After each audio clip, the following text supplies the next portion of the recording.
Hello mga mi! Kamusta? Sa mga nagtatanong nga pala sa akin about tips sa pagtitinda, ito panoorin nyo hanggang dulo. Pero hindi naman po ako expert, nagbibigay lang po ako ng konting tips. Mga payo para sa mga magsisimula pa lamang. Unang-una sa lahat, simulan muna sa maliit na puhunan. Huwag agad maglagay ng malaking puhunan, magsimula muna sa mga basic needs ng mga kapitbahay mo. Tsaka mo ito dagdagan at maglista ka kung anong hinahanap ng mga kapitbahay mo na wala ka, na itinanong sa tindahan mo.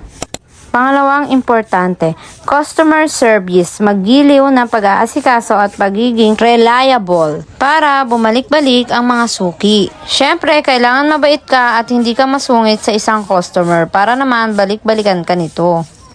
Pangatlo, pag-aaral. Maging bukas ang pag-aaral ng tamang presyo, markup para sa tubo at para hindi malugi. Laging i-double check ang mga resibo kung tumaas ba o bumaba ang mga presyo nito. Lalo na ang mga expiration nito. Dahil once na may expire dyan, tangay na rin pati tubo at puhunan mo.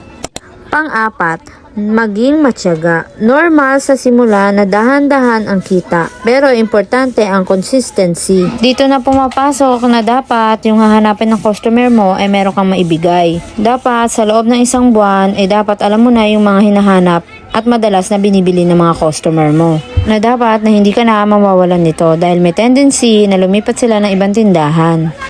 Pang-lima, magre-research. Manood ng mga vlog o magbasa ng mga tips tungkol sa mga sari-sari store para makaragdag sa idea ang mga strategy mo.